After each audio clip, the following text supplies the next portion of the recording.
Bien, chers amis, je suis heureux d'accueillir ce soir l'équipe de l'INIR. L'INIR, c'est l'instance nationale indépendante de reconnaissance et de réparation. Et voilà, donc deux de l'équipe, et nous attendons une troisième. Je vais les laisser se présenter, et puis surtout, dans un premier temps, d'abord pour nos amis suisses, présenter ce que c'est que l'INIR, évidemment, parce que c'est pas évident qu'en Suisse, tout le monde ait connaissance de cette instance très importante dans le suivi des victimes d'abus dans l'Église catholique. Voilà, je vous laisse vous présenter, donc Corinne et Christophe, qui viennent nous rejoindre, et puis Marie de Reindeux-Vaucresson viendra nous rejoindre. Merci. Marie ne devrait pas tarder, c'est la présidente de l'INIR. Voilà. Et bonjour à toutes et à tous. On va se présenter rapidement. Nous sommes tous les deux ce qu'on appelle référents de situation. Nous sommes des personnes qui accompagnent des personnes victimes. Nous accompagnons des personnes victimes dans le cadre de l'INIR.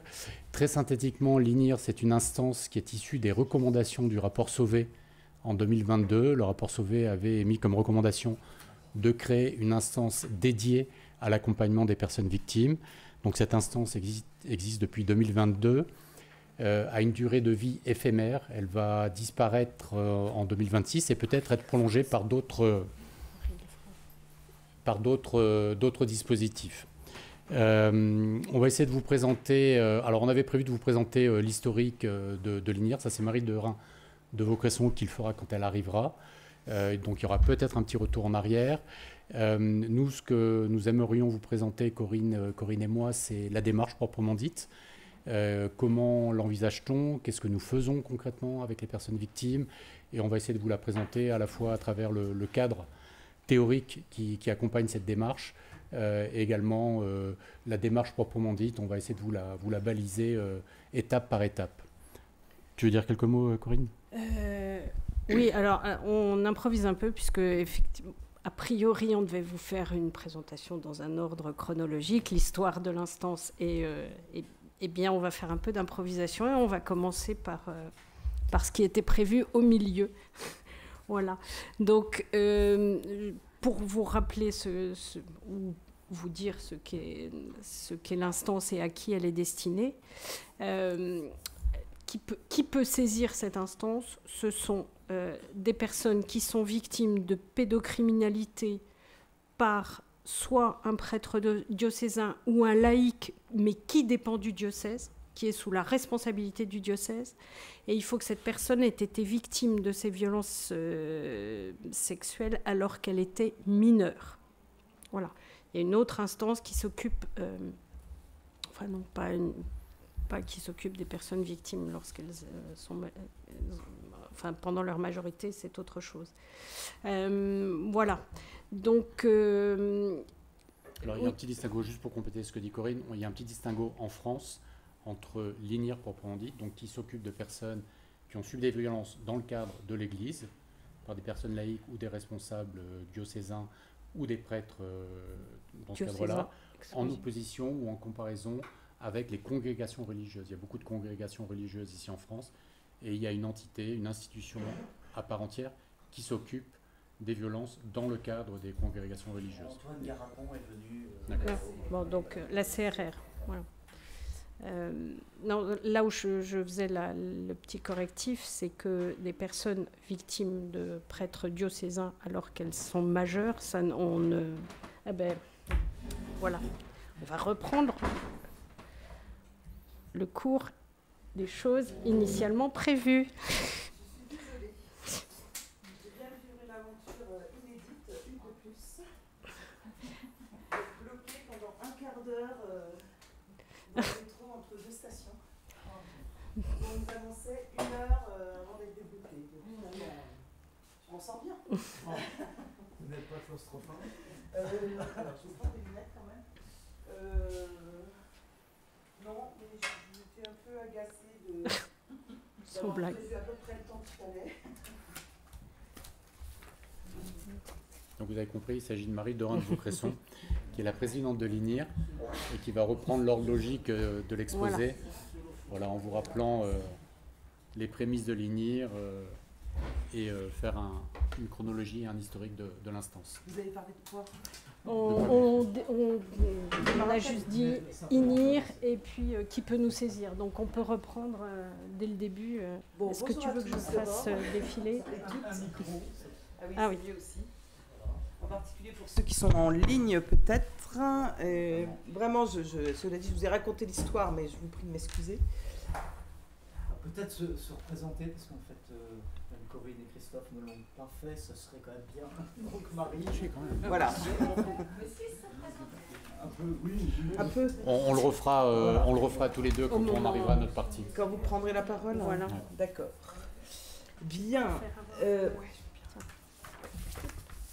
Merci. Alors, donc je vais vous raconter l'histoire en accéléré pour ne pas trop perdre de temps et surtout pour garder du temps, un temps d'échange parce que c'est toujours plus sympathique de répondre à vos questions aussi. Donc simplement dans les grandes lignes, rappeler d'où vient l'INIA. Ça vient directement d'où vient l'INIR, pardon, ça vient directement de la SIAZ. Et ça c'est quelque chose qui est important parce qu'on s'inscrit vraiment dans la droite ligne des recommandations du rapport de la SIAZ, sachant qu'il est intervenu le 5 octobre 2021, il y a 3 ans déjà, et qu'il est intervenu après que les évêques aient envisagé un autre type de réponse, qui était l'INIA, l'Instance nationale indépendante d'assistance. Donc ceux qui peut-être se souviennent ont en tête que c'était une réponse qui prévoyait une notion d'indépendance certes, mais une réparation financière qui s'appelait indemnisation à l'époque, on y reviendra, de 3 500 € automatique, c'est-à-dire aucun accompagnement individuel, contrairement à ce que pouvait proposer le rapport de la SIAZ et à laquelle je souscris parfaitement. Ça avait créé beaucoup d'incompréhension et de colère aussi, notamment chez les personnes victimes. Voilà, donc on arrive en novembre. Moi, j'arrive dans l'histoire à la fin de l'été 2021 où on me sollicite pour présider quelque chose. On ne savait pas encore très bien quoi. Sachant que à la conférence des évêques, en revanche, ils avaient déjà une idée assez informée de la gravité de la situation et des chiffres qui seraient révélés par le rapport de la SIAZ. Alors non pas dans la précision, mais dans les tendances, ce qui évidemment avait créé un certain effroi et pour le coup avait sans doute permis aussi de prendre conscience qu'il fallait construire une réponse qui soit au moins au niveau des enjeux qu'il pressentait, à l'époque encore. Là où, juste dans le temps pour vous marquer les grandes étapes, ce qui est important, c'est de retenir donc, que le rapport est remis le 5 octobre et que les évêques se réunissent en assemblée plénière et consacrent pratiquement l'intégralité de l'assemblée plénière à cette question-là, et encore une fois, à juste titre, avec une reconnaissance qui est formulée en ces termes, et chaque mot compte. C'est le corps épiscopal dans son ensemble qui reconnaît la responsabilité institutionnelle de l'Église et le caractère systémique des violences sexuelles. Donc vous voyez que là, on pose les bases d'une démarche qui est complètement en écho des recommandations de la SIAZ, et j'y reviendrai après, qui est aussi en écho avec toute la dynamique de la justice transitionnelle, dont je vous dirai deux petits mots, mais dont peut-être Antoine Garapon a déjà parlé aussi dans son intervention, certainement. Mais voilà, pas forcément vu de la même place. En tout cas, ça implique une transformation profonde de ce qui était prévu du point de vue de l'INIA et donc d'imaginer que quelque chose de nouveau puisse être construit. L'instance m'est confiée quelques jours plus tard, le 8 novembre 2021, et dans l'attente de la compréhension et l'exploitation aussi de l'ensemble du rapport de la SIAZ, moi, je n'avais pas souhaité, notamment parce que je voulais m'assurer que les évêques tiennent parole, pardon de le dire comme ça, mais j'avais besoin, moi, de mesurer quel serait l'engagement des évêques, je vais plutôt le dire comme ça, et donc quelles seraient les décisions et les orientations de l'Assemblée plénière, pour dire un oui ferme, définitif, sécurisé, qui m'engage, je le savais, pour plusieurs années, qui m'engage moi, qui engage mon entourage aussi quand on prend ce type d'engagement. Et puis, y compris ma vie professionnelle avec un petit effacement, un petit pas en retrait d'investissement possible de la vie professionnelle, alors que j'avais vérifié que tout ça était compatible, évidemment. Voilà, donc je suis désignée en novembre. Petit à petit, j'agrège autour de moi une équipe, et en particulier un secrétaire général qui est un petit camarade de jeu professionnel, je vais le dire comme ça, qui a un profil de professionnel des organisations sociales et médico-sociales, en particulier dans le conseil et dans l'organisation de ces structures-là. Moi, je ne l'ai pas dit, je suis de métier directrice des services de la protection judiciaire de la jeunesse, une des directions du ministère de la Justice.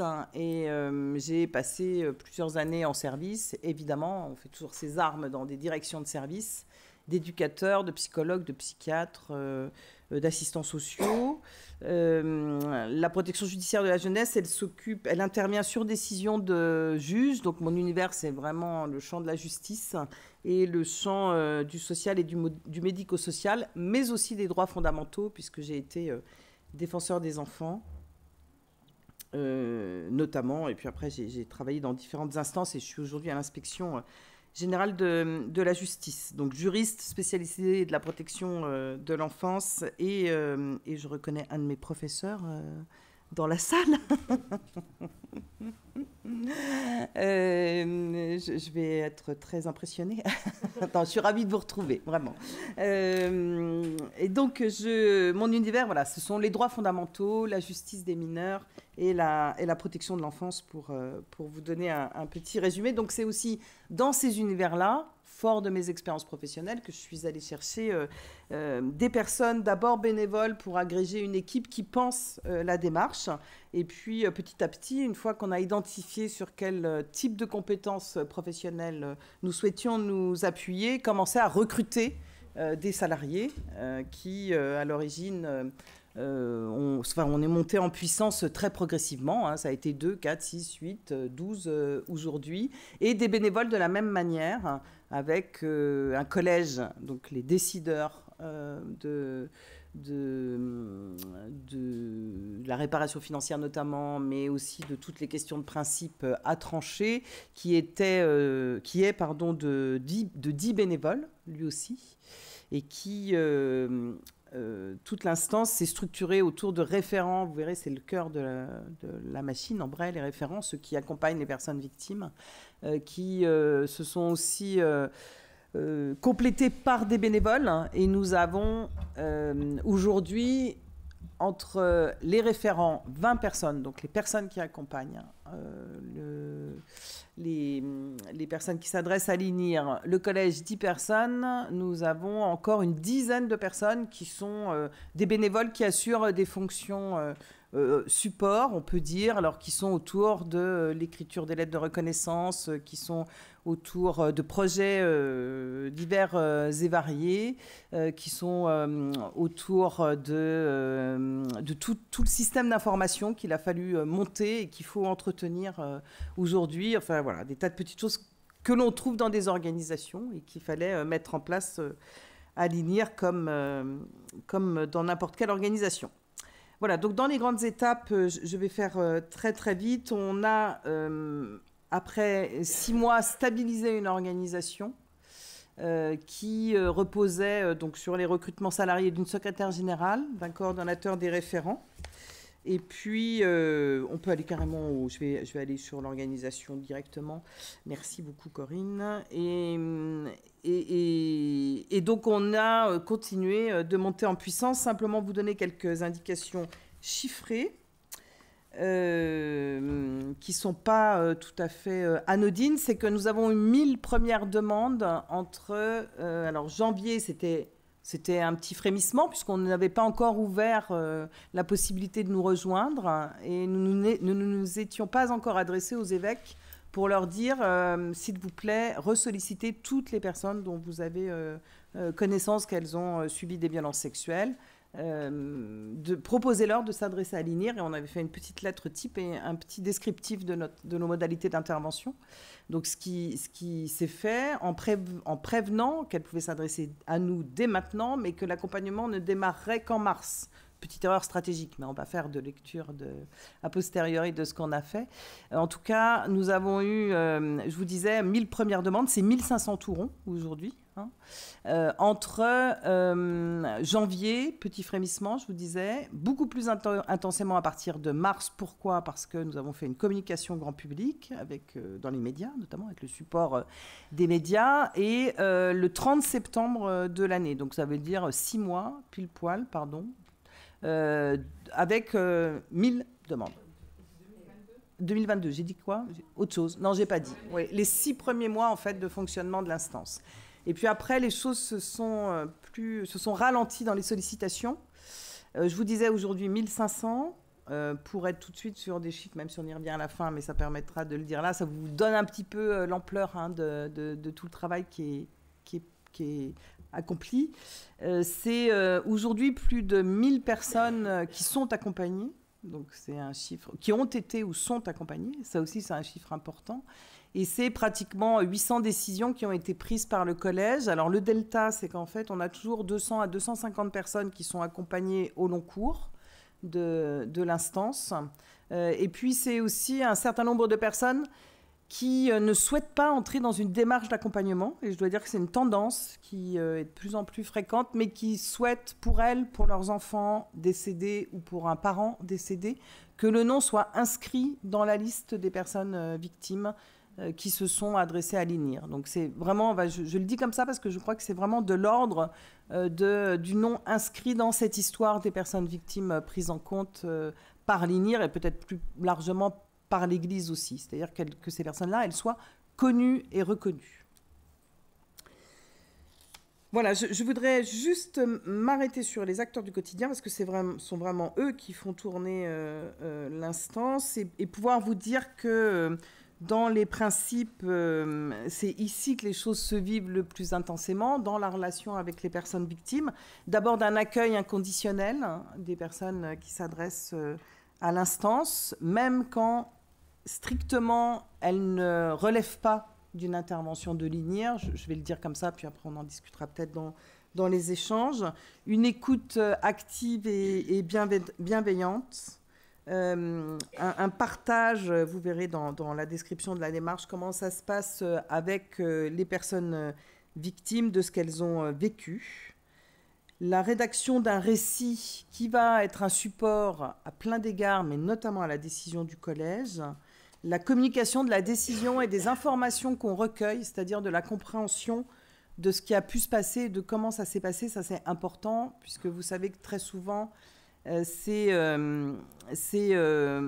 violences ont été subies dans des contextes de secret, de silence, et que le traitement de ces situations, quand elles ont été révélées, ont été embarquées par les mêmes questions du secret, du silence, du mensonge, des choses cachées, et donc que notre démarche justement repose sur un principe de vérité et de renseignement le plus possible, au plus juste de ce qu'on peut savoir, parfois dire aussi, mais en tout cas on pousse un maximum le curseur pour que ce soit en vérité avec les personnes victimes, notamment sur les parcours des personnes mises en cause.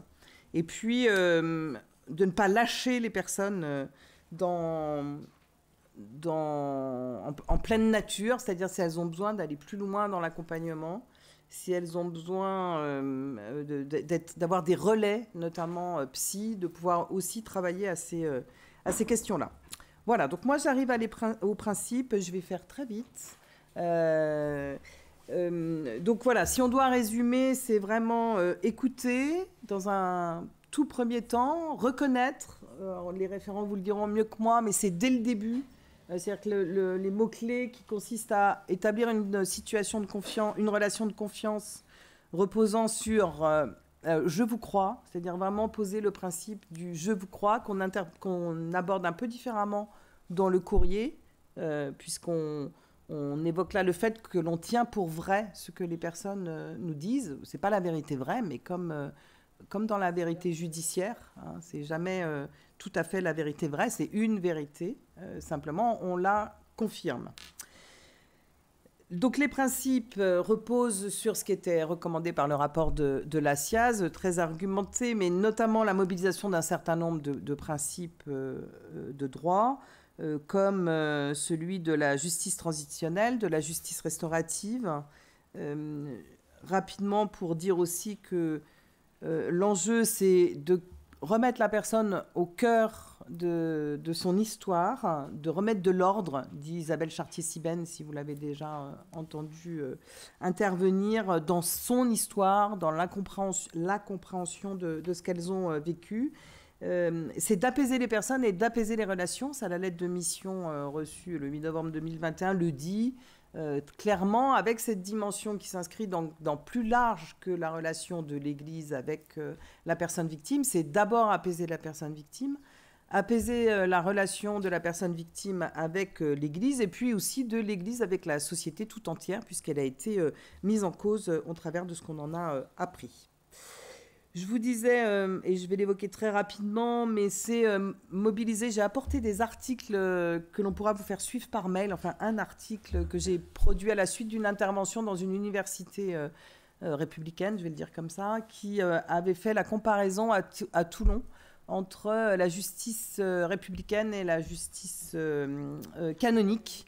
Et donc j'ai repris plus en détail ces principes, je le ferai passer comme ça sera plus simple que de m'attarder trop ici, mais en tout cas simplement évoquer le fait que la justice transitionnelle, et on en est un peu à ce moment clé avec l'INIR et les relations avec l'Église, je dirais, elle a 4 piliers. Alors ce sont les commissions vérité et réconciliation, que l'on connaît bien en Afrique du Sud, mais c'est aussi les commissions qui se sont déployées dans les conflits Hutu, Tutsi au Rwanda, au Burundi, où c'est encore le même processus, pour parler de quelque chose de très récent, puisqu'il est d'ailleurs en renégociation, de l'accord de paix avec les FARC en Colombie, où on est vraiment dans les mêmes ressorts. Donc je vous disais 4 piliers. C'est d'abord que le responsable des manquements graves aux droits de l'homme reconnaisse les manquements. Donc je fais l'analogie tout de suite. C'est ce qu'a fait l'Église le 5 novembre 2021, en reconnaissant très clairement les manquements graves et les manquements à caractère systémique. Ça, c'est important. C'est ensuite apporter des réponses sur le registre de la justice, c'est-à-dire qu'il s'agit de faire justice, de rendre justice et apporter des réponses concrètes avec une dimension de réparation. C'est envisagé comme ça, hein, dans le concept de la justice transitionnelle. Et le 4e pilier qui est très important, c'est là où on a un peu rendez-vous avec l'Église en ce moment, depuis quelques temps, mais à un moment donné, d'ailleurs, ça va être encore plus prégnant, c'est la question des transformations de l'institution qui est à l'origine des manquements. Voilà, donc je vous dis, là c'est un peu le moment du rendez-vous, parce que pour l'instant on voit bien qu'il y a des choses qui se font. Qu'est-ce que ça transforme en profondeur dans l'Église ? On n'a pas encore cette perspective-là. Moi je le regrette, et on pourrait se dire, il y a peut-être quand même des choses sur lesquelles on devrait commencer à avoir des signaux. On en a dans le domaine de la prévention, je crois qu'on peut le dire, mais dans les transformations qui ont conduit à la situation telle qu'elle a été encore une fois décrite par le rapport de la SIAZ, c'est un petit peu moins évident. Voilà, et puis dernier point, avant de laisser la parole à Corinne, c'est la démarche de la justice, c'est la justice restaurative. Alors pas au sens strict de la justice restaurative telle qu'elle est décrite dans des concepts qui nous viennent plutôt d'Amérique du Nord, traduite en Belgique dans un premier temps, mais aussi en France, notamment avec les mineurs, parce que la dimension de justice restaurative, on en parle depuis qu'elle est rentrée dans la loi en 2016, mais en 2014, pardon, mais en 2016, non, c'est bien 2016, mais en réalité, la dynamique de la justice restaurative, elle est installée en France, notamment à travers les mineurs, depuis bien plus longtemps, le début des années 90. Et ça, moi, c'est quelque chose que j'avais beaucoup expérimenté professionnellement à la protection judiciaire de la jeunesse. Et ça veut dire qu'on est dans une approche qui est beaucoup plus ouverte que celle qu'on l'entend, comme on l'entend dans la loi, où on parle aujourd'hui des personnes auteurs et des personnes responsables, auteurs, oui, et des personnes victimes, et dans un lien de compréhension réciproque, enfin dans une relation de compréhension réciproque, pour être en capacité de se mettre à la place de l'autre. C'est le film que vous avez peut-être vu, hein, Je verrai toujours vos visages de Jeanne Éric, que je vous recommande vivement parce qu'elle a tous les ressorts de la justice restaurative et aussi de ce qu'on vit à Lignières dans les déplacements intérieurs. Voilà, donc moi je ne prétends pas, je crois qu'Antoine Garapon, non je sais qu'Antoine Garapon est beaucoup plus affirmatif sur la manière dont la démarche de la CRR s'inscrit dans la démarche restaurative, dans la justice restaurative. Moi je suis un tout petit peu plus prudente, pardon, et je renie absolument pas la justice restaurative, au contraire même, puisque c'est vraiment le fondement de la pensée de Lignières, mais je crois qu'on est vraiment dans des ajustements qui sont conséquents. Voilà, alors je passe la parole juste avec une toute petite transition sur l'identité narrative, hein, c'est-à-dire que vous l'avez entendu, on remet la personne au cœur de son histoire au travers de notre accompagnement et on lui redonne un pouvoir d'agir. On lui redonne un pouvoir d'agir notamment autour de son récit. Bien, et donc on a des messages, il faut bien parler en face dans le micro. Hein. Bien. Est-ce que ça va comme ça? Bien. Donc le moment du récit, de la synthèse est vraiment une étape clé dans la progression de notre accompagnement en tant que référent. Et l'ensemble des entretiens est finalement destiné à récolter les informations qui seront nécessaires pour rédiger cette synthèse. C'est nous, les référents, qui la faisons. Et cette synthèse, elle est pas au cœur d'une pyramide parce qu'elle est un des points, enfin si, elle est peut-être au centre de ce triangle, c'est-à-dire qu'elle est essentielle pour la personne victime, elle doit s'y retrouver. Cette synthèse, elle est aussi destinée au collège parce que c'est ce qui va lui permettre de prendre sa décision, et elle est aussi indispensable à la personne qui rédige les lettres de reconnaissance parce que c'est là qu'elle trouve les informations qui vont lui permettre de rédiger cette lettre. Donc c'est vraiment un point crucial de l'accompagnement. Et c'est... Alors, en ce qui nous concerne, nous en tant que référents, et quand nous rédigeons cette synthèse, elle obéit à un schéma qui est le même pour tous. Il y a une structure qui comporte d'abord la présentation de la personne, ensuite la présentation des faits, la réponse de l'Église si la personne elle-même s'est signalée éventuellement auprès de l'Église, soit dans son parcours dans l'enfance, s'il y a une réaction des parents, une interpellation, enfin bon, quelle que soit la situation où que adulte la personne est interpellée un diocèse en se signalant comme ayant été victime d'un prêtre de ce même diocèse. Et donc on voit comment a réagi ou n'a pas réagi l'Église. Donc ça fait partie des éléments qui sont présentés dans la synthèse. Ensuite, on parle des conséquences de ces violences sexuelles sur la vie de la personne, que ce soit...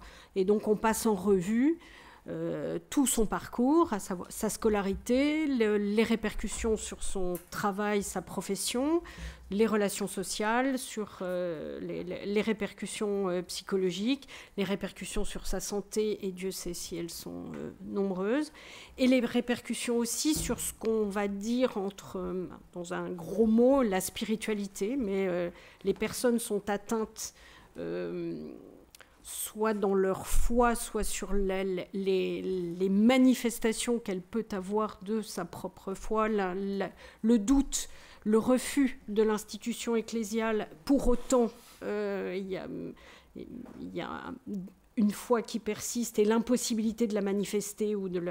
Voilà, donc cette perte de confiance est aussi notée dans cette synthèse. Et enfin, on termine sur la demande qui comporte évidemment la contribution financière, mais au-delà de ça, la personne peut avoir une demande qui s'inspire effectivement, enfin que nous allons appeler des démarches restauratives, qui peuvent prendre des formes extrêmement diverses, variées, allant d'un courrier adressé par exemple aux proches, que la famille a banni, rejeté la personne victime parce qu'elle a parlé et que ça ne convient à personne. C'est un euphémisme. Et par conséquent, la personne victime nous demande de l'aider à faire savoir à ses proches.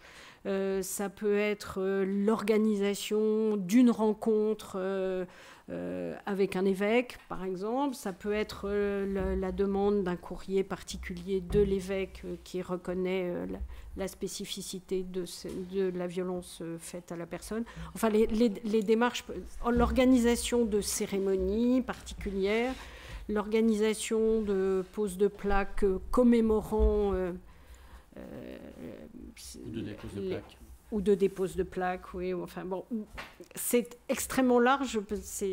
On en aurait pour la demi-journée à vous exposer le type de démarche, et on aura peut-être l'occasion de répondre à des questions ultérieurement. Donc je reviens à la synthèse elle-même. Cette synthèse est anonymisée. C'est-à-dire on n'y reconnaît ni la personne victime, ni l'auteur, ni les lieux.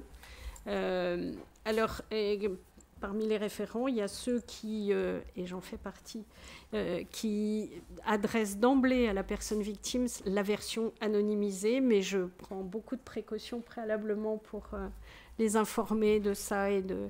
L'anonymisation peut aider à prendre de la distance avec son propre récit et de se détacher un petit peu de ça. Mais bon, ça, c'est une histoire de personnes. Certains préfèrent avoir une version personnalisée et l'anonymiser dans un deuxième temps. Le tout, c'est que cette synthèse arrive de façon anonymisée devant le collège. Ce qui est essentiel dans cette synthèse, c'est tout de même nous sommes chargés de reconstituer l'histoire de la personne. La personne victime retrouve son histoire écrite par quelqu'un d'autre, mais elle doit complètement s'y retrouver. Et il s'agit beaucoup d'une remise en ordre. Le récit des personnes victimes est un récit éclaté. Et au fil des entretiens, et particulièrement le premier, ça part vraiment dans tous les sens. Et charge à nous, au fil des entretiens, de remettre les choses un peu à leur place, une certaine chronologie, sans qu'elle soit forcément précise. Vous imaginez bien que des personnes qui parlent pour la première fois à l'âge de 80 ans et plus, la chronologie peut être un peu diluée. Pour autant, il y a aussi dans le récit des personnes victimes des choses qui sont d'une précision extrême et qui n'ont pas bougé au fil des années. Le bureau était comme ça, disposé comme ça, la pièce se situait là, etc.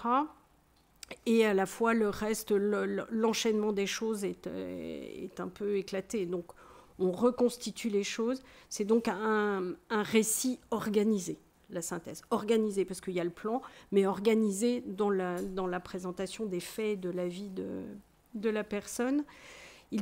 C'est un récit qui permet aussi de situer le contexte et les facteurs qui ont permis la perpétration des violences, les stratagèmes, l'emprise. Et c'est aussi extrêmement important pour la restitution et l'appropriation du récit de la personne.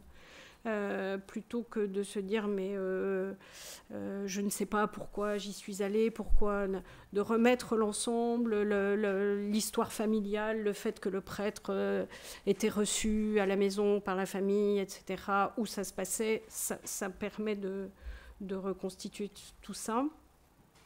Ce récit-là est extrêmement puissant, et en particulier la réception par la personne victime. Ils disent qu'il l'a été, ils disent ce qui s'est passé, et c'est enfin l'autorisation de parler.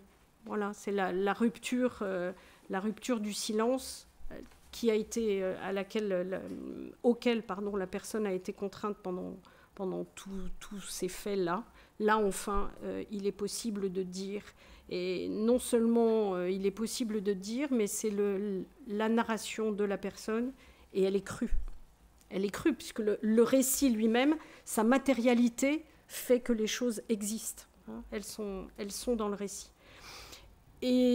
Enfin, cette matérialité du récit existe. Le texte, la personne peut s'y référer, la relire et encore la relire.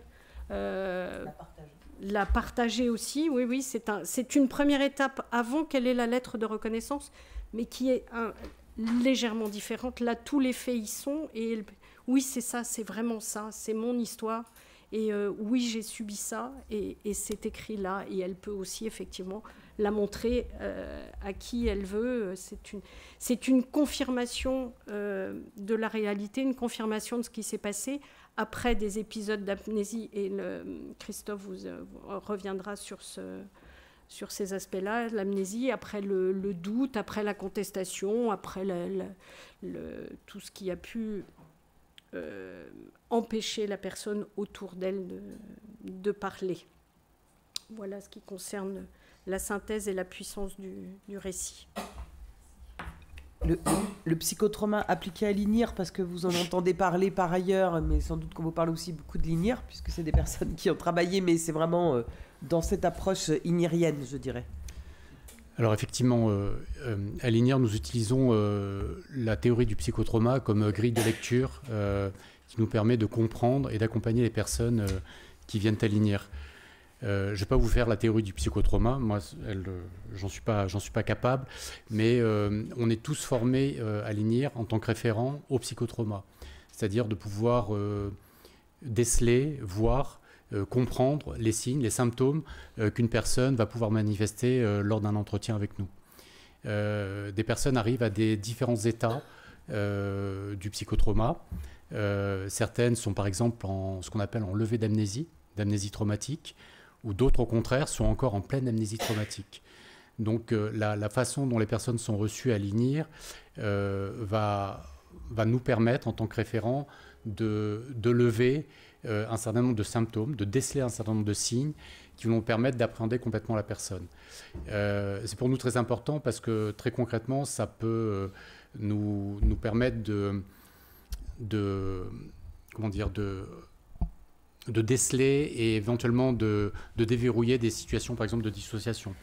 Dans les entretiens où nous revenons sur les faits que les personnes ont endurés, c'est un moment à la fois très difficile pour la personne elle-même, également pour le référent. On rentre dans la brutalité des gestes qui ont été accomplis, et souvent pour certaines personnes, c'est un moment extrêmement difficile, des fois impossible à se rappeler, et c'est pour nous très important à ce moment-là d'avoir en référence une théorie comme le psychotrauma, de pouvoir arrêter, de pouvoir suspendre la parole de la personne, de la mettre en attente et de revenir à une réalité concrète, celle du moment d'entretien.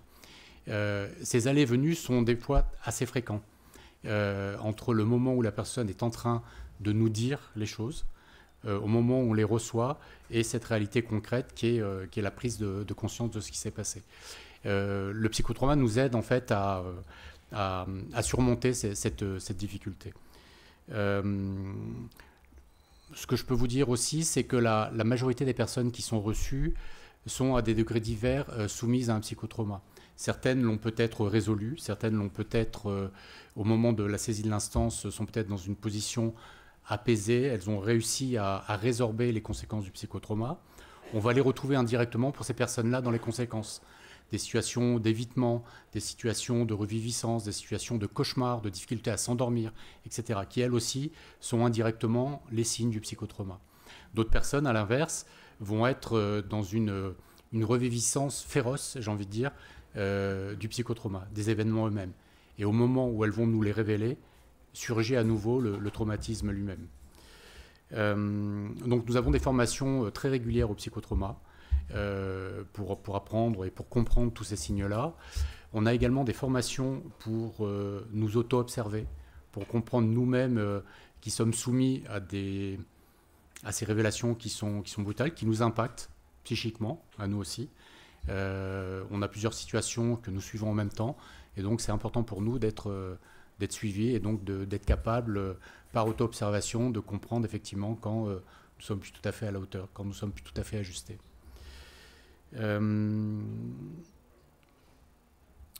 L'autre corpus théorique sur lequel nous nous appuyons, c'est, je vais reprendre parce que je mélange toujours les termes, c'est l'approche centrée solution. Alors c'est un courant théorique en psychologie sur lequel nous nous appuyons pour mettre en place les démarches restauratives. Dans ce premier temps du récit que vous a décrit Corinne, nous faisons que envisager brièvement les éventuelles démarches restauratives que la personne voudra entreprendre. C'est après la décision de collège que ces démarches restauratives seront mises en œuvre. Et pour pouvoir les mettre en œuvre, nous essayons de nous assurer que la personne a les ressources, a les capacités pour pouvoir les mettre en place. À travers des différents exemples de démarches restauratives, la personne va essayer d'isoler ou de repérer les démarches restauratives qui lui feront aller mieux, qui lui permettront d'être en paix avec elle-même ou avec l'institution. Alors, on vous a donné quelques exemples. Ça peut être un courrier de reconnaissance également de la part du diocèse. Ça peut être une lettre de demande de pardon. Mais ça peut être aussi, quand les choses ne sont pas très claires pour la personne, ça peut être des choses un peu moins institutionnalisées. Ça peut être des expositions, ça peut être une démarche créative, une démarche personnelle, avec laquelle la personne sera en total accord. Voilà. Et ce corpus théorique nous aide à déceler ça et éventuellement à le mettre en place en totale accordance avec la personne.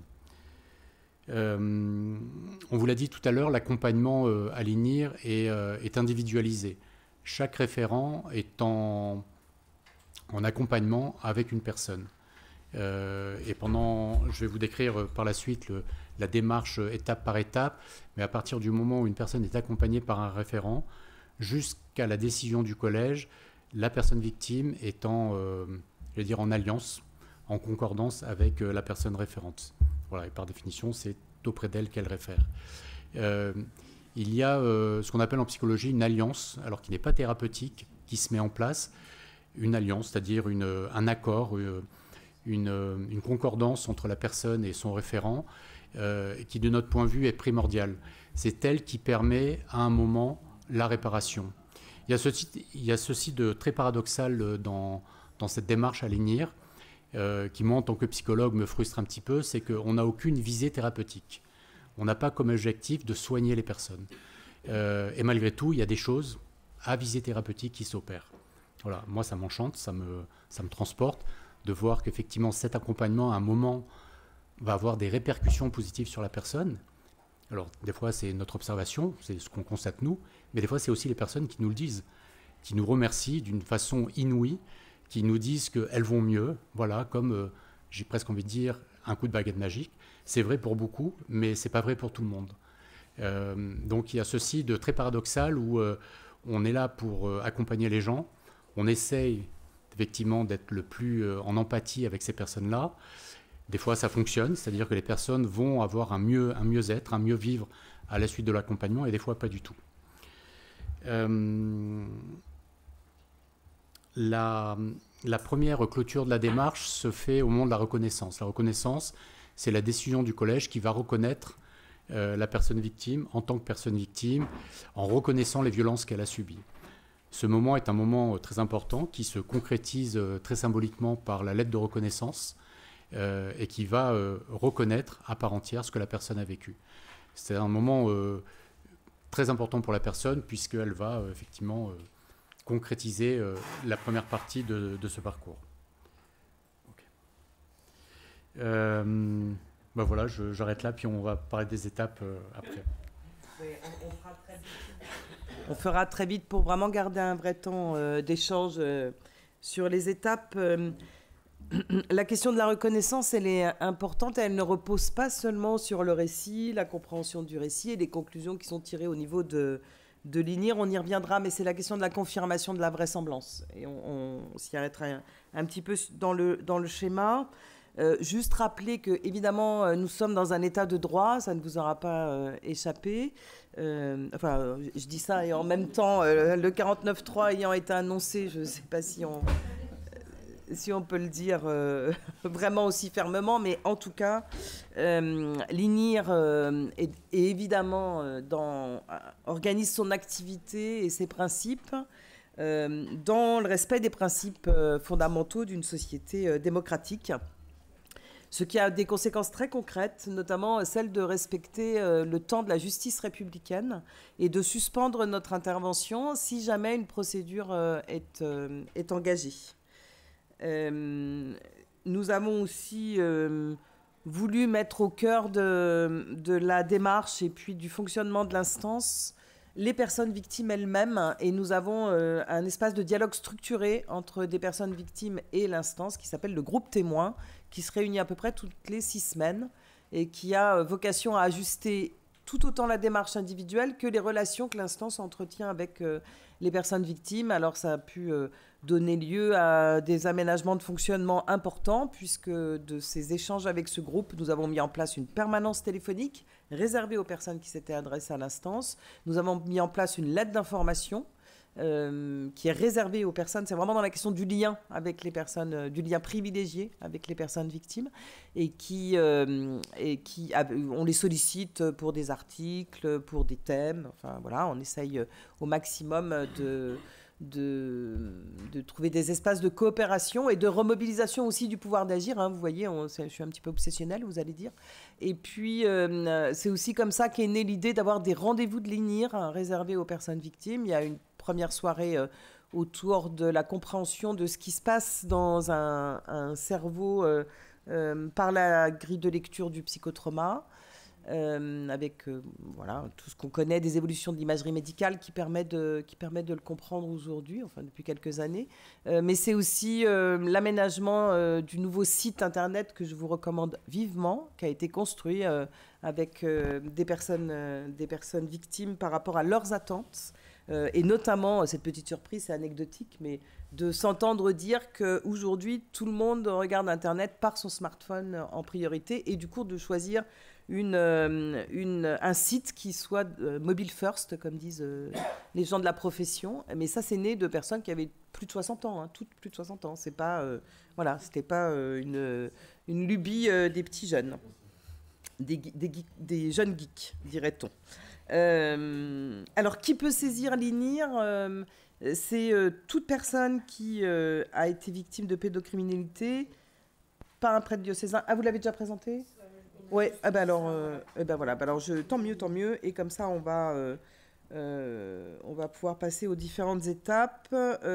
Juste aussi, oui, par rapport aux critères d'âge, hein, puisque la réponse organisée par la CEF ne s'adresse qu'aux personnes qui étaient victimes quand elles étaient mineures, au sens juridique du terme. Alors, on a une interprétation un petit peu extensive de la minorité, comme en droit positif français, hein, puisqu'il existe une mesure de protection jeune majeur du fait du changement de la majorité en 1974, et cette disposition perdure dans le Code civil. Donc on a une extension qui vise à apprécier les conditions de vulnérabilité pour les jeunes majeurs, et qui nous conduisent à accompagner de bon nombre de jeunes majeurs, même si c'est un registre un petit peu différent. En tout cas, on se pose pratiquement jamais la question quand c'est au moment du passage à 18 ans, 19 ans. On regarde d'un peu plus près si les critères de vulnérabilité sont vraiment présents pour des personnes plus âgées. Mais ça arrive fréquemment, jusqu'à 20 ans, que nous puissions accompagner les personnes. Encore une fois, si les critères de vulnérabilité sont mobilisés, sont avérés, enfin sont repérés, pardon. Qui peut se faire aider pour ça ? Alors, est-ce qu'on peut se faire aider pour s'adresser à l'INIR ? Oui, évidemment, hein, et c'est assez fréquemment le cas. Il y a même des personnes qui viennent accompagner et qui font toute la démarche en étant avec un frère aîné, enfin une sœur aînée quand ce sont des femmes. Et les hommes sont accompagnés par leurs femmes, plus fréquemment par leurs conjointes. Mais ça peut être aussi par un enfant. Enfin, ça peut être, on peut être accompagné. On a aussi accompagné une très jeune personne, enfin 2 très jeunes personnes, une qui a atteint sa majorité pendant l'accompagnement et une qui avait un tout petit peu plus de 20 ans. Dans les 2 cas, les personnes mises en cause se sont suicidées. Donc elles ne pouvaient pas recourir à la justice, et il convenait donc d'avoir aussi là une réponse à leur apporter. Donc là, ce sont des parents, des mères de famille qui les ont accompagnés en particulier. Mais ça peut être aussi une cellule d'écoute parfois, et un bureau d'aide aux victimes. Il est arrivé qu'on ait un psychologue ou un juriste d'un bureau d'aide aux victimes à qui la personne s'était adressée. Voilà. Alors, je te propose, Christophe, de reprendre le schéma. Alors, en faisant un petit point avec Joël, on s'est dit que si on s'arrêtait à 18h10, c'était bien. Or, il y a encore quelques éléments à donner sur comment... 12, ça marche aussi. Ah, ouf. et juste peut-être donner quelques éléments d'objectivation. Donc, peut-être, voilà. Tu prends 5 minutes. Ouais, comme tu sais le faire. Ah oui. Non, je ne sais pas le faire, en fait. Donc, on va vous présenter le schéma d'accompagnement de l'INIR en 10 grandes étapes. Je vais essayer de vous donner quelques éléments de temporalité à chaque fois. Donc, dans une première étape, la personne victime s'adresse à l'INIR pour faire part de cette situation. Donc là, très classiquement, soit par courrier, soit par mail. Lors d'une deuxième étape, on lui accuse réception de sa demande et on prend contact directement avec la personne. Voilà. Ça nous permet d'évaluer à ce moment-là les quelques éléments liés à sa situation et également quelques éléments d'urgence. Je pense à des fins de vie ou à des maladies qui peuvent prioriser cette situation. À ce moment-là, quasiment concomitamment, dans une troisième étape, l'INIR désigne un référent, donc Corinne ou moi ou l'un de nos nombreux collègues. Dans une quatrième étape, le référent va prendre contact directement avec la personne au cours, a priori, d'un entretien téléphonique où on explique la démarche, la structuration de la démarche, la temporalité de cette démarche. Et ça nous permet aussi, en retour, de recueillir quelques éléments, notamment des éléments de stabilité émotionnelle ou psychologique qui peuvent avoir une incidence sur le reste de l'accompagnement. Lors de la cinquième étape, fort de ces premiers éléments, l'INIR officiellement adresse une demande, ce qu'on appelle une demande de confirmation, une demande de vraisemblance, parce qu'on connaît l'auteur des faits, on connaît les lieux, on connaît la temporalité. Donc on demande que le diocèse concerné nous renvoie le parcours du prêtre, on lui demande de nous confirmer les éléments qu'ils ont en leur possession. Des fois, il n'y a pas grand-chose, et des fois, il y a beaucoup de choses, et des fois très surprenantes. Et la connaissance de victimes. Et la connaissance de victimes, oui. Ça, d'autres victimes qui auraient pu saisir le diocèse directement, la personne elle-même ou d'autres personnes. Pendant ce temps-là, ça a été résumé par la sixième étape, nous sommes en entretien à une fréquence variable avec les personnes. Certaines personnes nous demandent un accompagnement plus rapide que d'autres. Voilà, donc nous nous adaptons effectivement à leur temporalité.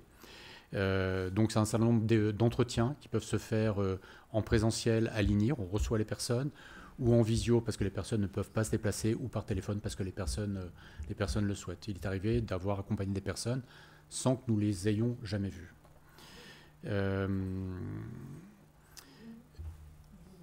Au bout de ces entretiens, nous rédigeons cette fameuse synthèse, le récit de vie de la personne, qui va être le document de travail qui sera soumis au collège pour que le collège puisse se décider à la fois sur le montant de la réparation financière, mais également sur les différentes démarches restauratives que la personne aimerait mettre en place.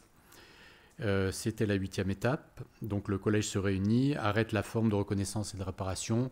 Très concrètement, elle statue sur le montant et évoque les démarches restauratives. Lors de la 9e étape, la présidente, Marie-Dorin de Vaucresson, notifie officiellement, symboliquement, à travers une lettre de reconnaissance, la décision du collège. Voilà, ça c'est un moment très fort qui vient marquer tout ce premier parcours. Voilà, et souvent avec beaucoup d'émotion de la part des personnes quand elles reçoivent cette lettre de reconnaissance.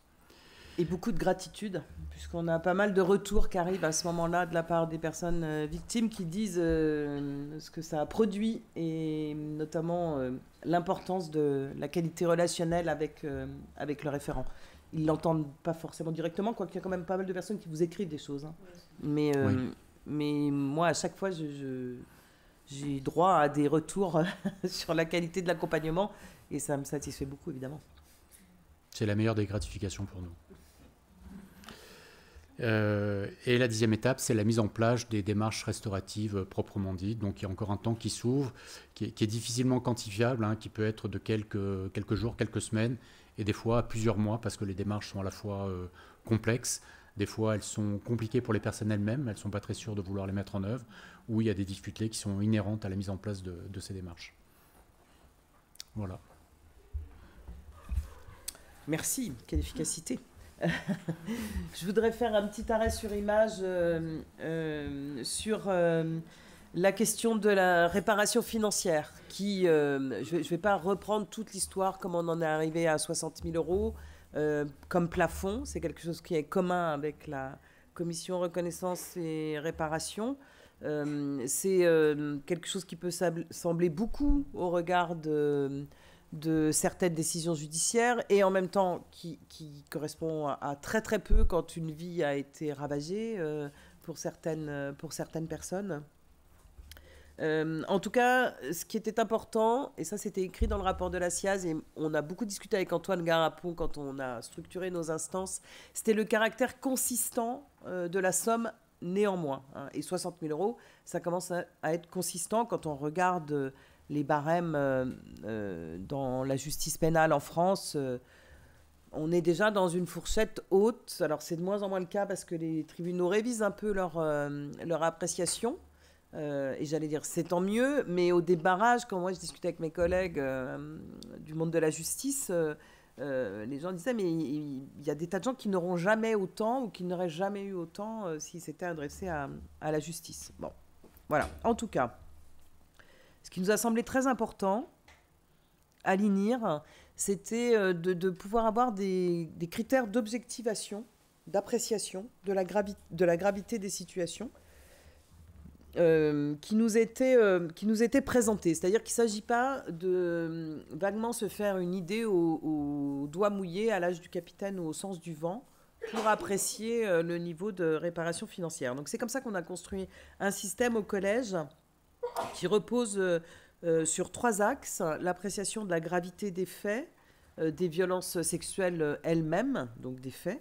La gravité des manquements dans la prévention ou le traitement de ces faits, notamment de l'Église, avec pour principe d'avoir un plancher, c'est-à-dire de considérer que puisque ça s'est produit, il y avait un niveau de manquement, et le plancher, on a un système de points, donc on arrive à 5 points, et de considérer que même quand l'Église n'était pas informée, parce que ça arrivait vraiment dans un nombre de situations importantes, c'est-à-dire que les personnes n'ont jamais parlé, n'ont jamais informé l'Église, ou personne n'a jamais informé l'Église. Parfois, on s'aperçoit aussi qu'en réalité, elle l'était informée, mais qu'elle n'a pas apporté de réponse satisfaisante. Donc le plancher, quand vraiment il n'y a aucun élément, c'est 5, puisque les faits ont quand même pu se produire.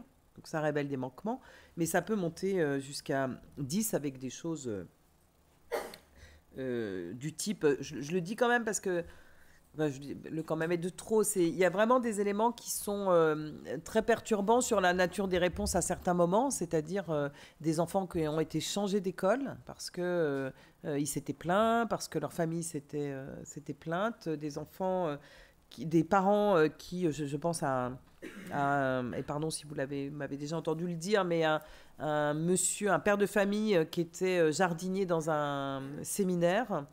Son fils est agressé et la maman en informe le supérieur du séminaire qui met dehors le père, donc qui n'a plus d'emploi, sa famille qui n'a plus de maison, puisqu'il y avait un hébergement qui était lié à la maison, et s'en suivent, vous imaginez bien, un certain nombre de difficultés avec des répercussions. Là, on est dans les années 50, hein, des répercussions qui seront en cascade et démultipliées sur plusieurs membres de la famille.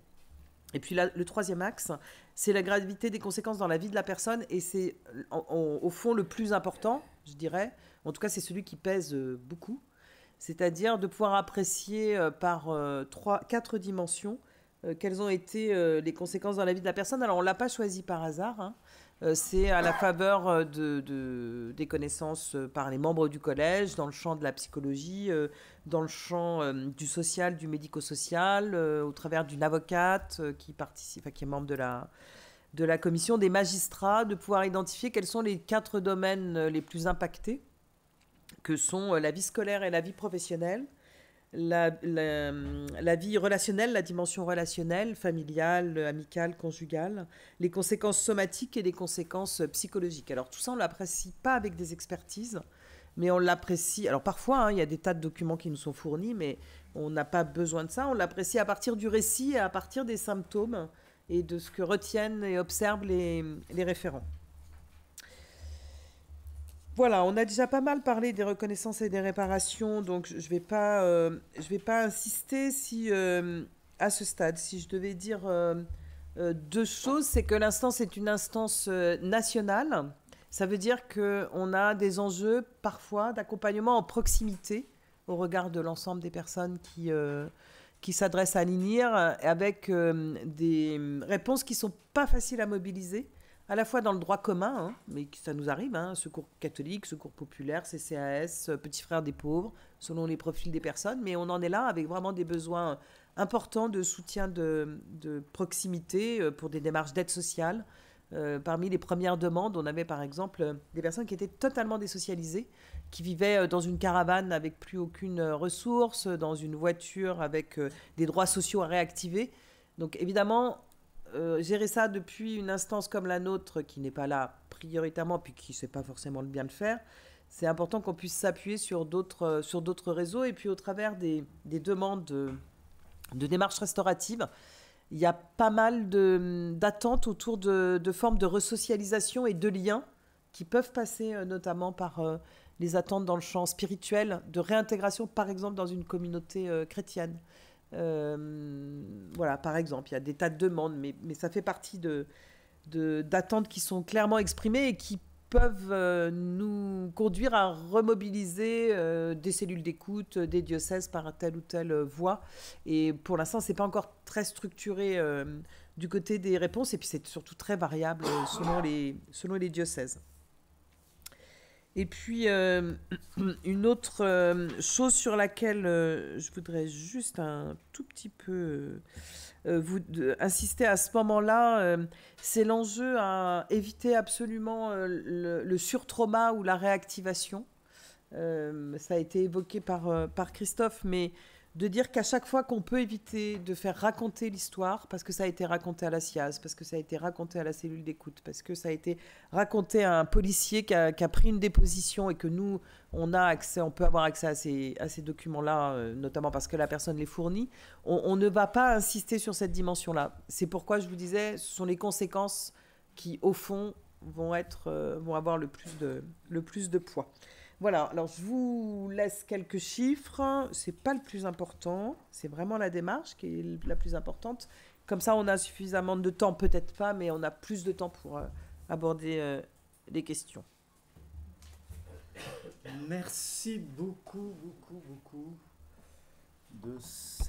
merci beaucoup donc de cet exposé à plusieurs voix, très clair, très nourrissant pour nous, et qui font écho de choses que nous avons déjà entendues avec Antoine Garapon, mais aussi avec Lorraine Angenot, qui est venue faire cours le mois dernier. Voilà, donc tout ça s'inscrit dans des choses qui rentrent dans nos esprits. Alors, j'ai une première question. Alors, parce que j'ai une question par écrit, mais si vous voulez parler, n'hésitez pas à lever la main. Mais je vous lis la première question qui vient de Fribourg. Est-ce que tous les diocèses ou communautés sont toujours collaborantes lors de demandes de précision? Si tel n'est pas le cas, que se passe-t-il? Bon, j'entends des rires, je laisse la parole. C'est une question très facile, qui me met dans une situation très confortable. Alors évidemment, la réponse est non. La mobilisation dans les diocèses est extrêmement variable. Je crois que ça dépend beaucoup de l'histoire de chacun des diocèses dans la manière d'apporter des réponses aux personnes victimes et d'abord de les accueillir. Et ça veut dire qu'on va du très coopératif, collaboratif, depuis la manière de répondre aux questions très précises. Quand on demande la confirmation de vraisemblance, donc on vous a dit, on considère que ce que nous dit la personne, on tient pour vrai ce que nous dit la personne. Donc à partir de là, je dirais, il faut prouver que c'est pas vrai ou que c'est pas vraisemblable, disons plutôt. Alors on n'est pas sur le registre de la preuve, sauf que à titre absolument exceptionnel, d'abord dire qu'une personne qui confie qu'elle a été victime de violences sexuelles c'est quelque chose qui est quand même très coûteux pour une personne et que c'est pas du tout enviable comme situation. C'est pas aussi glorieux que d'avoir été victime des attentats en 2015, hein, du tout. Donc la question du mensonge se pose quand même assez rarement. Pour pas dire jamais, on a parfois des personnes où l'on sent qu'elles pourraient profiter du système ou qu'elles ont d'autres choses à régler ici et qu'elles viennent aussi le régler avec l'Église dans ce contexte-là. D'où la difficulté d'objectiver parfois des choses. Hein. Mais voilà, c'est pas... Donc en tout cas, les réponses sont extrêmement variables. Alors quand ça se passe pas bien, on insiste. Donc on repose la question. C'est la secrétaire générale qui pose une première fois la question avec des questions... Enfin, qui adresse un mail avec des questions précises en parlant du contexte, en donnant l'identité de la personne. Hein. Donc tout ça est aussi sensible. Hein. Donc on est aussi prudent et on est tous engagés à la plus grande discrétion. Il y a une charte de déontologie consistante à l'INIR. Et si jamais ça ne marche pas, elle relance une fois. Après, c'est moi qui monte au créneau par courrier. Et parfois, on pose des questions beaucoup plus précises quand il y a une situation en ce moment qui nous empoisonne un petit peu. Parce qu'on n'arrive pas à obtenir, la personne est enlevée d'amnésie récente et donc elle n'a pas d'éléments de contexte suffisamment précis et encore moins l'identité du prêtre. Et donc là, on est vraiment obligé d'aller chercher les informations. Et en fait, ce qui pour nous compte, c'est d'avoir... on a 3 niveaux de confirmation de vraisemblance à la faveur de l'expérience. Les diocèses qui confirment la vraisemblance parce qu'ils ont suffisamment d'informations, parfois même l'identité de la personne. C'est-à-dire qu'elle s'est déjà adressée au diocèse, la personne victime. On a ensuite une vraisemblance qui est confirmée. Donc voilà, le diocèse confirme la vraisemblance est confirmée. Là, c'est pas aussi formellement dit par l'évêque, qui n'a pas écrit ou un vicaire, je confirme la vraisemblance.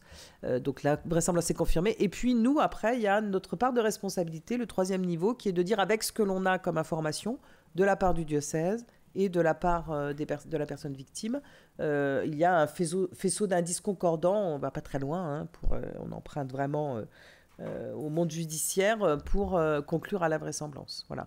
Pour vous dire quand même qu'aujourd'hui, sur les 800 personnes pratiquement hein, qui ont bénéficié d'une décision du collège, ça s'est produit 3 fois où on n'a pas pu confirmer la vraisemblance, donc c'est pas beaucoup. Avec des éléments quand même, et dont un où on n'a pas fermé le dossier. C'est le cas où on ne va pas lâcher le diocèse comme ça, pardon. Et la 3e, et un des 2 autres cas, c'était en fait quelqu'un qui effectivement était voisin de la paroisse, qui était très identifié, qui a été condamné comme agresseur, mais qui n'était pas en responsabilité d'église.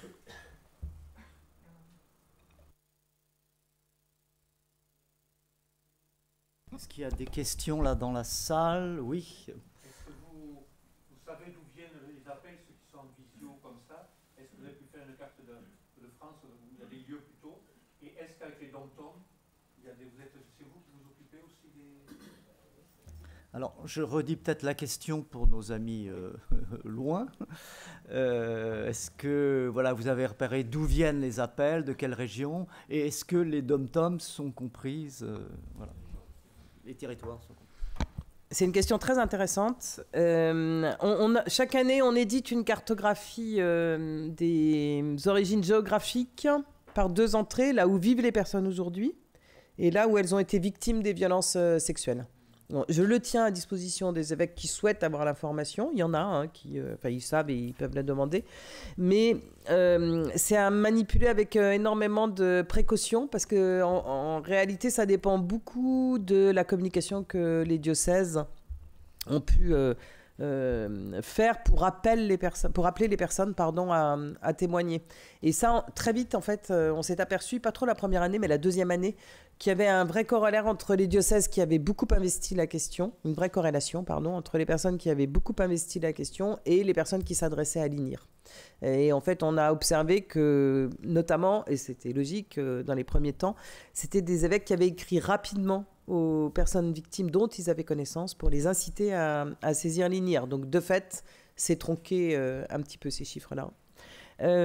Ensuite, il y a des facteurs comme ce qu'on appelle dans notre jargon les Sirioles ou vraiment les faits, la Vendée, pour parler d'un département avec un petit séminaire où il y a eu énormément de personnes victimes. Dans la salle, je vais faire attention. Mais voilà, on sent bien qu'on a comme ça des effets loupe, je dirais. Hein. Et puis, la présence de l'Église aussi dans la société, c'est-à-dire qu'il y a beaucoup plus de personnes victimes dans l'Ouest.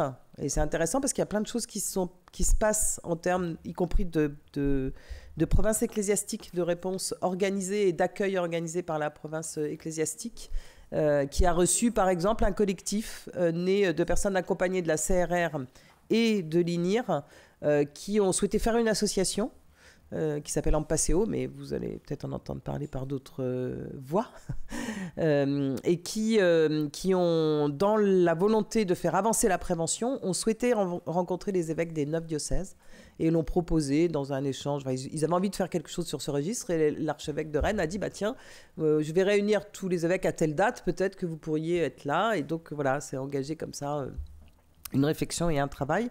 Sur l'outre-mer, alors ça nous arrive d'avoir des personnes qui ont été victimes outre-mer et qui vivent outre-mer, mais c'est très marginal, en vrai. Ouais. Je pense qu'il y aurait sans doute à mobiliser un peu plus de ce côté-là. Très bien. Alors j'ai des questions qui arrivent. Quid du langage euphémisant? Nous voyons nos évêques qui ont un vocabulaire totalement inajusté, qui atténue et spiritualise.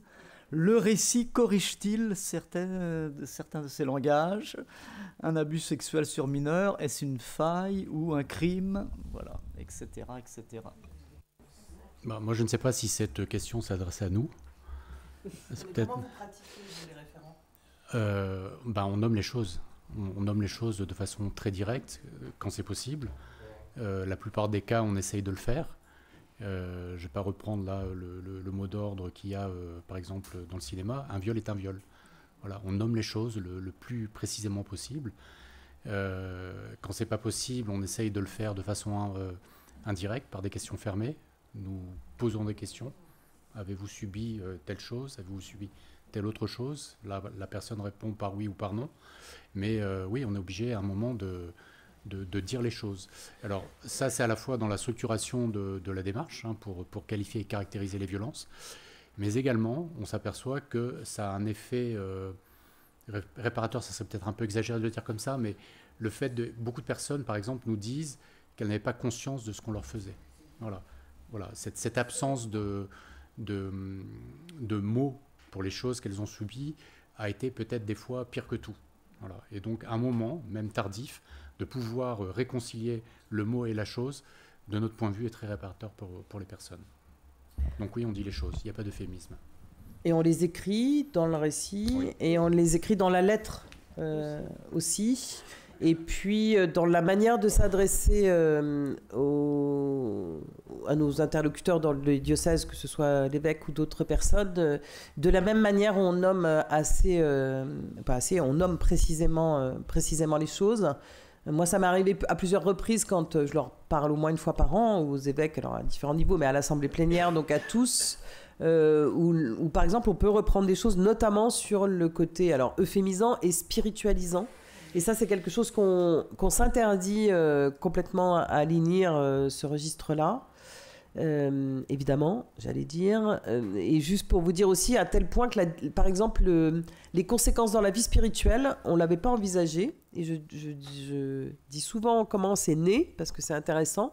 C'est une personne qui était complètement fâchée avec l'Église, qui ne voulait plus du tout en entendre parler, qui m'a dit, dans un entretien qu'on avait entre quatre yeux, parce que c'était un grand collectif et donc on avait beaucoup l'occasion de se parler, qui m'a dit moi je vis très très mal d'avoir empêché mes enfants et mes petits-enfants d'avoir accès à l'univers de la foi, et de dire ils n'ont pas eu le choix. C'est parce que moi, j'ai bloqué et j'ai dit, ils peuvent pas aller dans des activités d'église, ils peuvent pas aller dans des écoles catholiques, ils peuvent pas aller dans des mouvements catho, même s'ils avaient des amis qui souhaitaient, ils n'ont pas été baptisés, évidemment, j'allais dire. Hein. Et pour lui, c'était un poids. Et je trouvais intéressant que ce soit lui qui apporte cette dimension-là, parce que ça peut être plus spontanément apporté par des personnes qui sont encore en lien avec l'église, mais que ce soit quelqu'un qui soit comme ça dans la rupture totale et qui dise finalement, mes enfants et mes petits-enfants n'ont pas de libre arbitre à cause de moi et à cause de ce que j'ai vécu. Voilà, j'ai trouvé intéressant. Tu voulais ajouter quelque chose ? Oui, je voudrais ajouter quelque chose sur l'euphémisation, c'est-à-dire que celle que nous ne faisons pas, puisqu'on utilise les mots tels qu'ils doivent être utilisés, mais l'euphémisation utilisée par les personnes de l'Église est une violence qui est commise aux personnes victimes. Et qu'on est amené parfois à aussi la formaliser dans le récit, parce qu'il y a vraiment des choses qui sont une double, triple peine.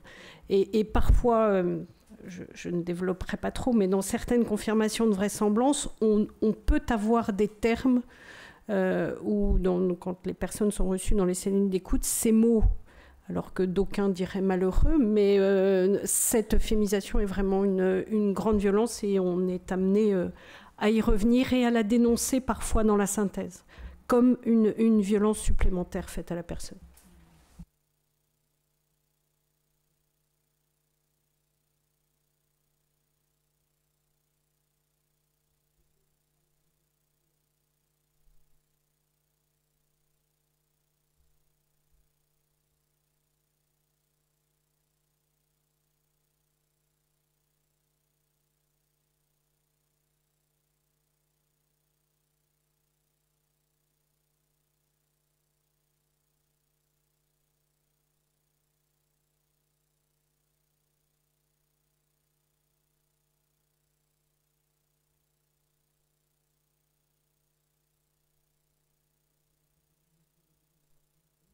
Nos amis entendent au loin. Est-ce que l'évitement des lieux fait partie du trauma, par exemple? Alors, je répète la question pour nos amis suisses. Oui. Voilà. Est-ce que l'évitement des lieux fait partie des signes du psychotrauma? C'est pas tout à fait ça. Ça, j'en suis sûre, parce qu'on en a parlé à l'autre info. Mais je veux dire, il peut y avoir de la confusion parmi les signes qui viennent de la révolte. C'est-à-dire vraiment, voilà, je suis fâchée, je veux en plus parler. Et aussi, ceux qui proviennent vraiment de... Voilà.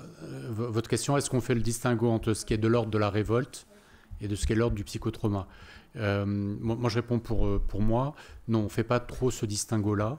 En fonction de ce que va dire la personne, il peut y avoir effectivement ne plus fréquenter une église, par exemple, qui est plutôt de l'ordre de la révolte. La personne ne veut plus y aller. Je vais répondre à la question en fait par un exemple que moi j'ai eu récemment. C'est une personne qui pendant des années n'a pas voulu, a été incapable psychiquement de revenir dans l'église dans laquelle elle pratiquait. Pour une raison essentielle, c'était le lieu des violences.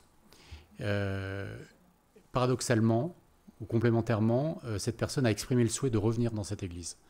Voilà, parce que cette église, pour elle, était le lieu de sa spiritualité et elle voulait continuer à exercer sa spiritualité malgré le fait qu'il y ait eu toutes ces violences pendant tant d'années.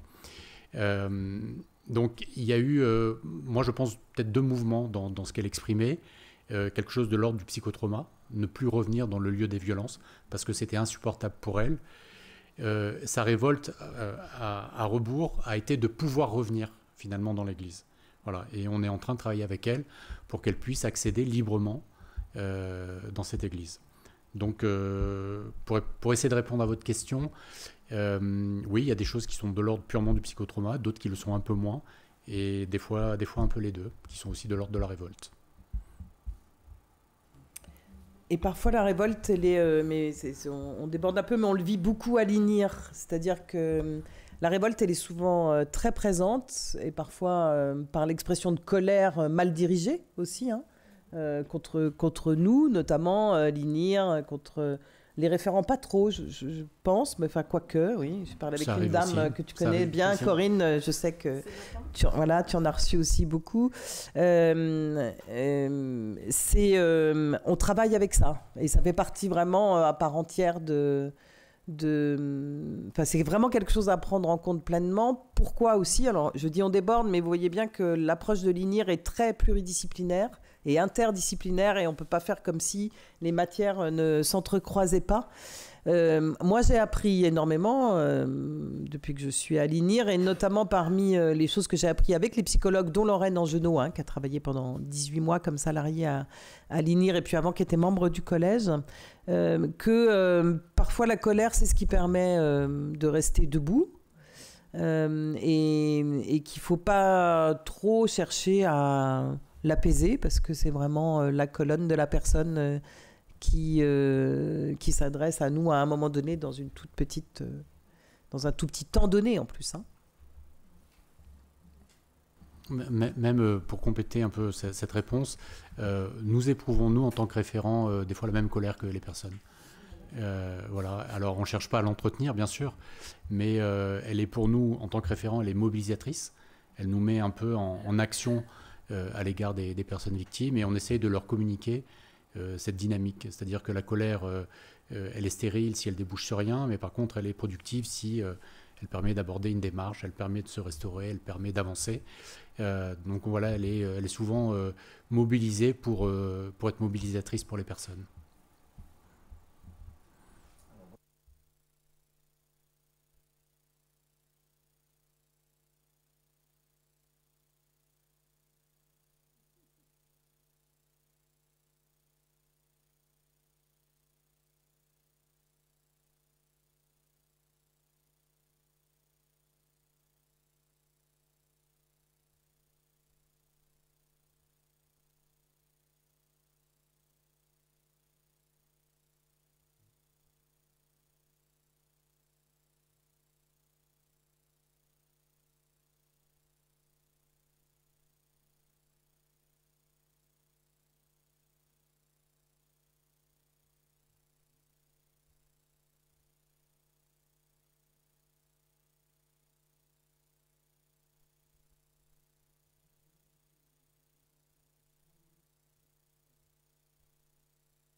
Bon, il y a deux questions.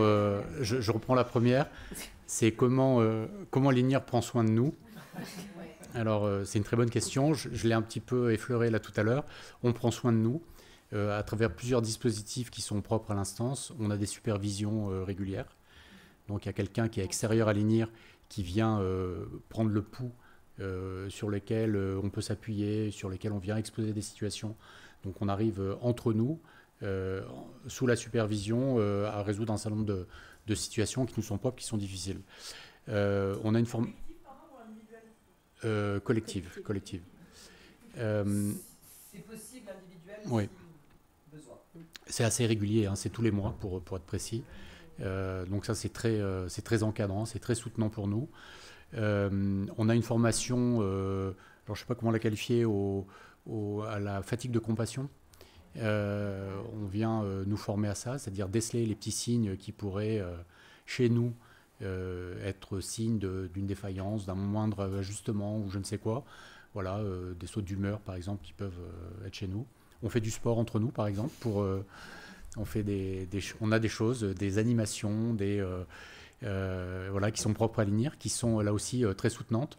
On discute beaucoup entre nous. Voilà, en sortie d'entretien, en général, on a ce déversoir qui est possible, pareil, qui est très encadrant, qui nous étaye aussi beaucoup. Voilà. Enfin, moi, personnellement, je n'ai jamais travaillé dans un contexte aussi soutenant. Est-ce que vous êtes tous psychologues? Non. Non, et tant mieux. Alors, il y a sans doute d'autres questions, et puis je voudrais juste avancer que donc ça a été structuré par des professionnels du social et médico-social à un niveau de connaissance de fonctionnement assez poussé. Et donc, ces questions-là du prendre soin, de sécuriser, il y a d'autres petits facteurs qui sont plus liés à la sociologie des organisations ou à des questions RH de base. Hein. C'est-à-dire que, par exemple, depuis le début, on a refusé pour moi, c'était hyper important, que des référents travaillent à temps plein. C'est-à-dire qu'ils sont à 3/5. Voilà. Il faut qu'ils fassent d'autres choses, sinon ils ne vont pas tenir le coup. On a aussi, alors ça a été évoqué autour de temps de détente, mais régulièrement on fait des choses qui sont parfois exotiques, voire ésotériques. Je vous dis juste le nom de la dernière, c'était la marche en temps profond, vous irez voir ce que c'est. Et dans le bois de Vincennes, où tous ensemble, voilà, on est partis, tout le monde était invité. Et dans les autres éléments, j'ai oublié quelque chose en route. Mais... Ah oui, pardon. Et c'est aussi une réunion hebdomadaire. L'obligation d'abord, parce que tout le monde ne travaille pas à l'INIR, tout le monde n'est pas à Paris ou en Ile-de-France, et c'est donc d'avoir ce temps de regroupement physique mensuel. Pour ceux qui sont salariés, c'est de passer au moins une journée par semaine à l'instance, donc personne n'est en roue libre en fait. Hein. Et puis de participer à 1 heure de régulation hebdo qui permet de donner les informations un peu courantes de la vie de l'instance. Voilà, ça c'est vraiment une structuration classique de fonctionnement de service.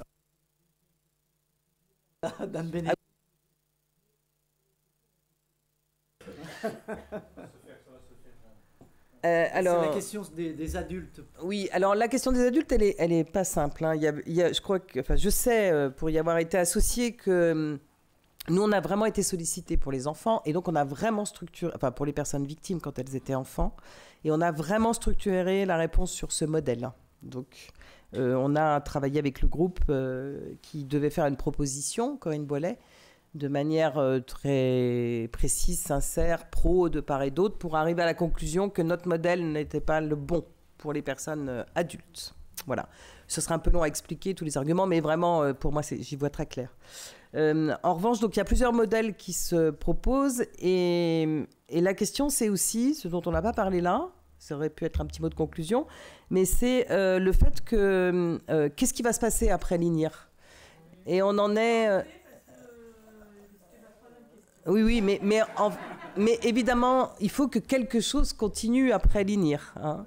Dans quel esprit, dans quel moment de l'institution et de la mise en œuvre du rapport de la SIAZ. C'est pour ça que j'insistais sur les transformations en profondeur de l'instance.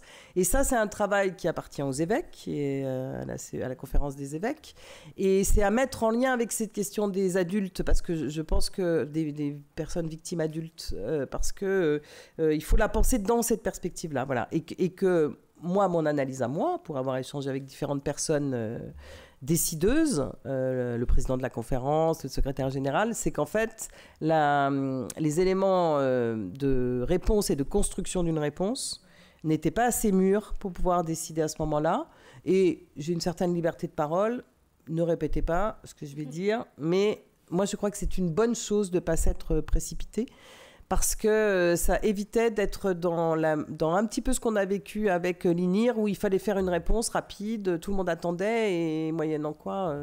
voilà. Alors, la question, c'est qu'on peut faire ça quand on offre des garanties, et que pour l'instant, les garanties sont fragiles. C'est ce que je crois, et qu'il faut vraiment arriver à apporter une réponse aux personnes qui ont été victimes adultes.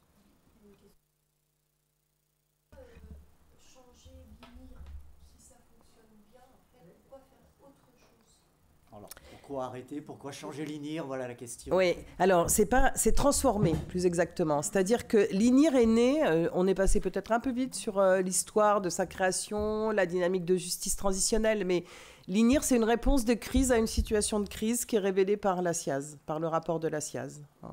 Et encore une fois, dans la dynamique de la justice transitionnelle, on aura eu, au bout du compte, 4 ans et demi, puisque un premier mandat était de 3 ans. un deuxième de 18 mois pour l'INIR. Donc dans cette temporalité-là, on imagine bien que les choses se sont transformées.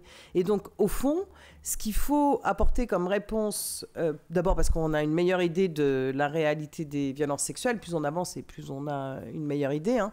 Au fond, la réponse, elle ne peut pas être la même parce que sinon ça signifierait qu'il n'y a pas eu de changement, que ce qu'on a fait a servi à rien, non pas pour les personnes victimes bien sûr, mais n'a servi à rien pour l'institution. Donc il faut réussir à avoir encore une réponse un peu sur deux pieds, celle qui continuera de prendre en considération les personnes qui ont des réveils traumatiques récents, par exemple, hein, et puis celles pour lesquelles ce sera qui voulaient pas se réveiller à ce moment-là, qui voulaient pas répondre, et puis le temps de la SIAZ, c'était 1950-2020 pour la compréhension du phénomène, 2021 jusqu'à ce que la commission remette son rapport. Là aussi, il y a eu un avant et un après SIAZ. L'INIR était une réponse à la SIAZ. J'espère que depuis 2021, les choses ont bougé et qu'il y a des réponses qui sont mobilisables autrement, notamment toutes les réponses de droit commun. Et si on continue d'être à marche forcée d'une réponse de crise à une situation de crise, eh ben, on perd en pertinence de la démarche qui a été voulue. Voilà. Mais en tout cas, c'est très important de dire que ça ne se termine pas. Et c'est pour ça je dis transformation, c'est pas seulement un effet de vocabulaire. Hein. Voilà. Et la transformation, alors Anne-Bénédicte, pour la suite, la transformation, elle se pense déjà depuis quelques mois, elle s'oriente. On a commencé à en parler avec Antoine Garapon,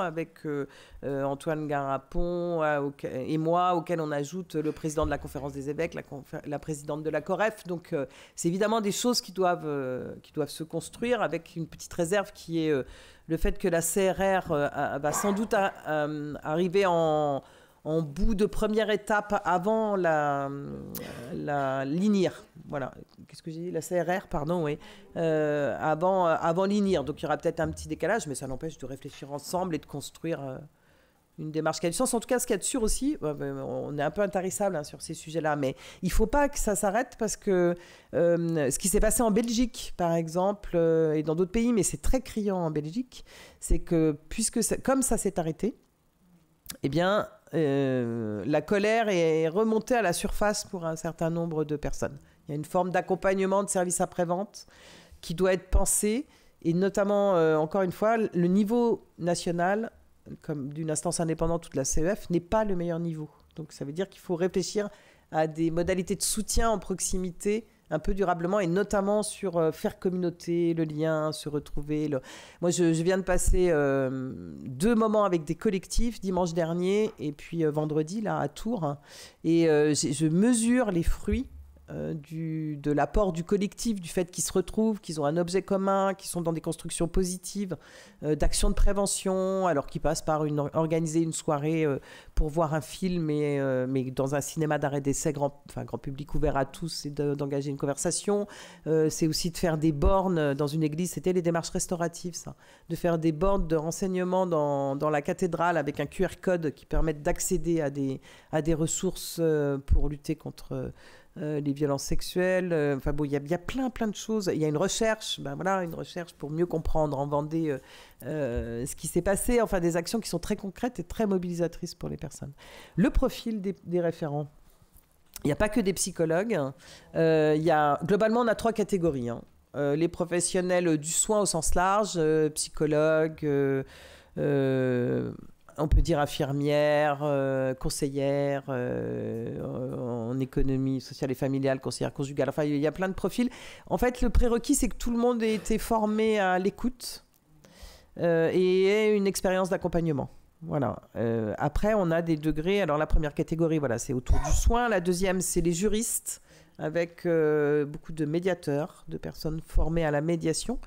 Et un troisième réseau qui est un peu entre les deux, dans les grands fournisseurs de référence, c'est celui de l'aide aux victimes. Voilà, des jeunes retraités. Mais on est... Enfin, moi, je suis émerveillée d'abord du niveau de compétence des référents, de l'engagement qu'ils mettent dans ce travail-là. Et je suis émerveillée des chemins parcourus. C'est-à-dire que quand je disais un peu légèrement la culture inirienne tout à l'heure, c'est Lorraine Angenot qui je lui rends sa propriété, cette appellation, voilà, qui a dit, quand on a structuré la formation avec elle, à quelques autres, dont quelqu'un qui va venir vous parler aussi, Jean-Baptiste Baudier, la formation à l'INIR, qu'il fallait créer une culture INIRienne. Et ça aussi, c'est très propre au fait qu'on mobilise plusieurs disciplines, en réalité. Et je pense aussi que c'est très propre à la culture des fondateurs, on va le dire comme ça, qui était très empreinte pour ma part, pour celle du préfigurateur et des autres membres du collège, de l'apport des sciences humaines dans des champs qui peuvent sembler plus durs, comme le domaine du droit. Voilà. Moi, ce qui m'a surtout passionné dans mes études de droit, c'est la philosophie du droit, c'est la crimino, c'est la victimo, enfin c'est tout ce que je suis allée chercher ailleurs que dans le code civil, le code pénal notamment. Le temps passe. On va vous remercier énormément. Il y avait encore c'est une petite. Ah là, la toute petite, allez. Par rapport aux évêques, vous avez parlé de la lecture. Si c'est une question sur les évêques, ce ne sera pas petit. C'est l'accompagnement des évêques à la prise de conscience. Il y a des jeunes évêques qui sont nommés, il leur arrive une charge très lourde. Et comment les accompagner, les former pour qu'ils soient efficaces? Est-ce que l'INIR aurait pas un rôle là? Alors l'INIR pourrait faire beaucoup de choses. Ça m'est arrivé de parler aux nouveaux évêques, enfin de faire une petite intervention, mais c'était pas satisfaisant, c'était un peu court. Ils ont énormément de choses à aborder en très très peu de temps. Mais évidemment, alors votre question est très juste aussi parce que ça fait partie de la lettre de mission, de se dire comment les enseignements que l'on tire de l'INIR permettent de faire bouger les lignes dans l'Église. Et ça, on le fait au travers de la coopération avec Ségolène Mogg qui anime les cellules d'écoute, qu'on rencontre à peu près toutes les 3 semaines pour évoquer des questions nouvelles. Voilà. On participe à la formation des cellules d'écoute, d'accueil et d'écoute. On fait des rencontres au moins 2 fois en visio avec elle.